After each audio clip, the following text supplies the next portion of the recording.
आदाब, hello friends. आज हम बनाएंगे रोमानियन ब्रेड जिसको हम बोलते हैं कोज़ोनैक। एक तरह की स्वीट ब्रेड है जिस कोको पाउडर का इस्तेमाल किया है, जिसकी वजह से इतना अच्छा ये तैयार हुआ है। बहुत ही आसान रेसिपी है। ये हमारी क्रिसमस स्पेशल रेसिपी है, कोज़ोनैक रोमानियन ब्रेड। तो चलिए इसको तैयार कर लेते हैं। रोमानियन ब्रेड के आप इंग्रेडिएंट्स देख लीजिए। मैंने ये 350 ग्राम मैदा लिया है, फ्लावर, ऑल पर्पस फ्लावर इसको आप कह सकते हैं। चीनी मैंने 100 ग्राम ली है, पिसी हुई चीनी है ये। दूध मैंने ल्यूक वार्म लिया है, यानी कि गुनगुना दूध है। अगर आप उंगली डालें तो आपको लगे कि हाँ बर्दाश्त कर सकते हैं, इतना गर्म लेना है, ठंडा दूध नहीं लेना है। ये है 180 ml। 1.5 टीस्पून मैंने ड्राई यीस्ट लिया है। आपके पास इंस्टेंट यीस्ट हो, ड्राई यीस्ट हो, आप जो भी हो आप ले लीजिएगा। मक्खन मैंने 20 ग्राम लिया है। 1 टीस्पून हम वनीला एसेंस यूज करेंगे। ये नींबू का छिलका है जिसको मैंने घिसा है। इसको घिसने का तरीका ये है, क्योंकि आसान नहीं है घिसना, मैंने नींबू को फ्रीजर में रख दिया आधे घंटे के लिए। जब ये जम जाता है, थोड़ा टाइट हो जाता है, तो इसको घिस लिया जाता है। पतली वाली साइड से इसको मैंने घिसा, आराम से ये घिस गया है। एक नींबू का जेस्ट ले लीजिएगा, तो लेमन जेस्ट हो गया।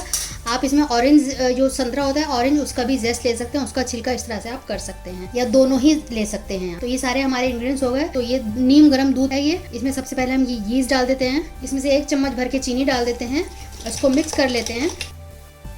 अच्छे से मिक्स करने के बाद इसको 5 से 10 मिनट रख दीजिएगा।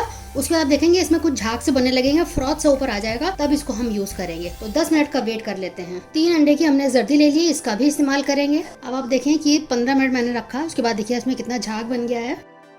हमें इस तरह का चाहिए था। चीनी इसमें डाल देते हैं। लेमन जेस्ट, पहले इनको मिक्स कर लेते हैं, चीनी को, लेमन जेस्ट को पूरे में। 1/2 टीस्पून में वनीला एसेंस डाल रही हूँ। अंडा डाल देते हैं। सिंपली इसको हम मिक्स कर लेंगे। यीस्ट का सॉल्यूशन डाल देते हैं।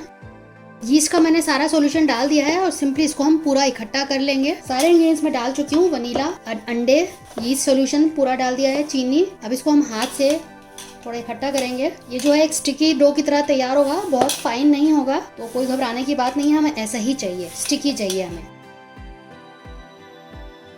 पूरा आटा इकट्ठा हो गया है। अब इसको हम काउंटर पे निकाल लेते हैं। स्टिकी है तो कोई दिक्कत की बात नहीं है। अब सिंपली इसको हम 10 मिनट रगड़ेंगे हाथ से। अपना ये यूज करेंगे, अपना फिस्ट और उंगलियां इस तरह से। पुश एंड फोल्ड वाली टेक्निक हम अपनाएंगे। इस तरह से एक साइड एक उंगलियों से पकड़े रहेंगे और हाथ से इसको आगे एक्सटेंड करेंगे। बिल्कुल चिकना हो जाएगा। तो आपको 10 से 12 मिनट इसी तरह करना है। अभी पहले 2-3 मिनट इसको हम ऐसे ही करेंगे, उसके बाद इसमें हम मक्खन लगा के करेंगे। थोड़ा थोड़ा मक्खन लगाते हुए इसको हम गूंदेंगे, सारा एक साथ नहीं लगाएंगे।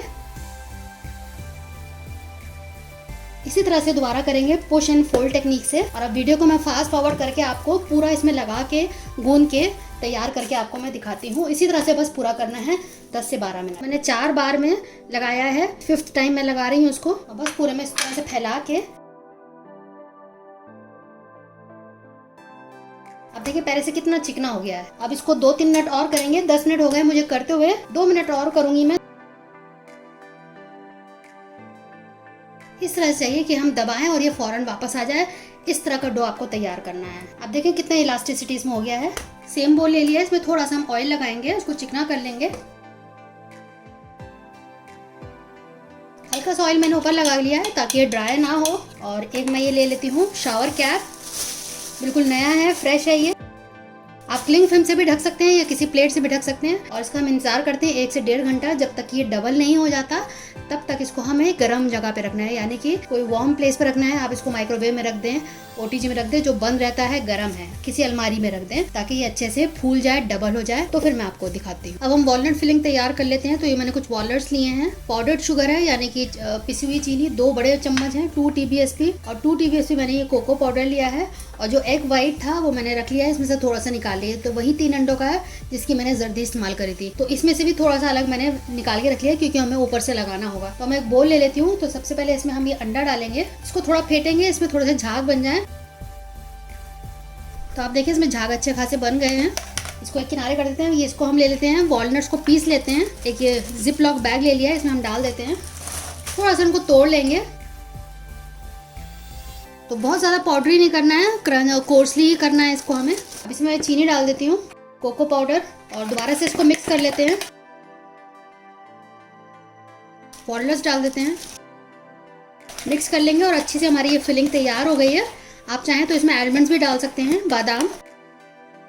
तो बस इसको मैं एक किनारे कर देती हूँ। अब हम डो को चेक कर लेते हैं। लोफ टिन मैंने तैयार कर लिया है। मैंने इसमें पार्चमेंट पेपर लगाया है। इसको हम एक किनारे कर देते हैं। थोड़ा एक्स्ट्रा बाहर निकाल के आप लगाइएगा, इससे क्या होता है कि फिर बाद में पकड़ कर निकालने में ब्रेड को आसानी रहेगी। तो इसको हम एक किनारे कर देते हैं। अभी आप देख सकते हैं कि अब ये डबल हो गया है, डबल से भी बल्कि ज़्यादा हो गया है। देखिए कितना बढ़िया सा हो गया है। देखिए इसमें कितने बबल्स आ गए हैं।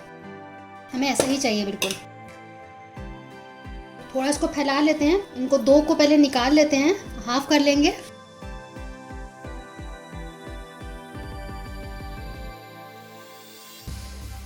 सिंपली इसको बस हाथ से इसको फैला लेंगे। थोड़ा सा रेक्टेंगल शेप में इसको हमें लंबा करना है। आप चाहें तो बेलन से भी कर सकते हैं।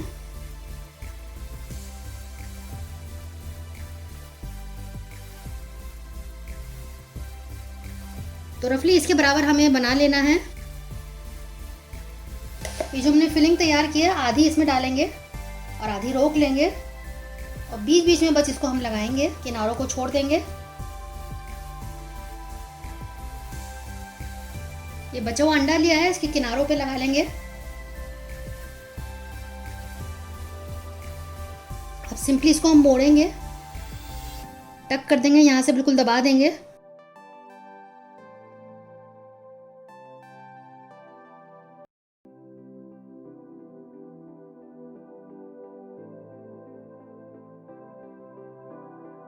और यहाँ से इसको टक कर देंगे।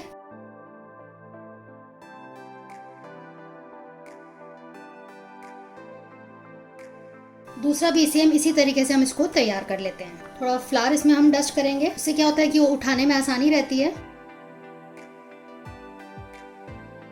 दोनों लोग तैयार हो चुके हैं। अब हम क्या करेंगे कि इनको जैसे चुटिया बांधते हैं, इनको सिंपली वैसे कर लेंगे।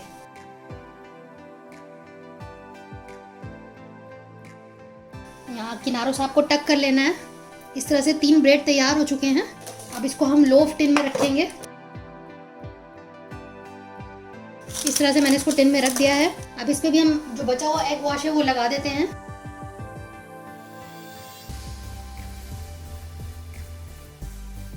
इसके क्रीजेस में भी लगा दीजिए, जो यहाँ पे स्पेस है यहाँ पे लगा दीजिए अच्छे से। थोड़ी सी ब्राउन शुगर डाल देते हैं। कोकोनट शुगर हो, ब्राउन शुगर हो, आपके पास कुछ भी आप इस पे स्प्रिंकल कर सकते हैं। उससे क्या होगा कि टेस्ट भी अच्छा होगा, कलर भी अच्छा आएगा। अब सिंपली इसको हम दोबारा से गर्म जगह पे रख देंगे जब तक कि ये थोड़ा सा डबल नहीं हो जाता है। तो कम से कम इसमें अभी आधा घंटा और लगेगा। दोबारा से इसको हम कैप से कवर करेंगे। आधा घंटा निकालने के बाद आप देख सकते हैं कि इसका क्वांटिटी डबल हो गई है। अब इसको हम अवन में रखेंगे। अवन को मैंने प्री हीट करने के लिए 10 मिनट के लिए रख दिया था 170 डिग्री पे। आप अपने अवन की सेटिंग्स के हिसाब से रख लीजिएगा। मेरा एक बेसिक सा अवन है जिसमें मैंने 170 डिग्री पे दोनों रॉड्स को जला के उसको करा था। अब लेकिन मैं इसको सिर्फ लोअर रॉड पे जला के करूंगी, क्योंकि मैं अगर ऊपर वाला करती हूँ तो मेरा जलने लगता है। लगातार 25 मिनट के लिए इसको मैं लोअर रॉड से ही इसको पकाऊंगी। फिर आखिर के 2 से 3 मिनट बस मैं ऊपर वाला रॉड जलाऊंगी। तो अब इसको हम रख देते हैं, फिर मैं आपको इसका आउटकम दिखाती हूँ। बढ़िया से कुक हो गई। आप देख सकते हैं कितना अच्छा कलर आया और कितने अच्छे से फूल गई है ये।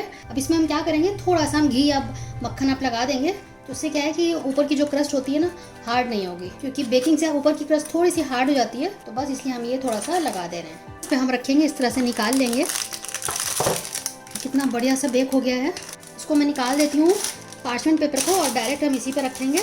इसको हवा लगेगी नीचे से तो ये सॉगी नहीं होगा। तो 15 मिनट बाद इसको मैं आपको काट कर दिखाती हूँ। अब इसकी कटिंग कर लेते हैं। बहुत ज़्यादा सॉफ्ट तैयार हुआ है। तो बढ़िया सा हमारा कोज़ोनाक रोमानियन ब्रेड तैयार हो चुका है। आप देखिए कितना ज़बरदस्त बना है, कितना सॉफ्ट है।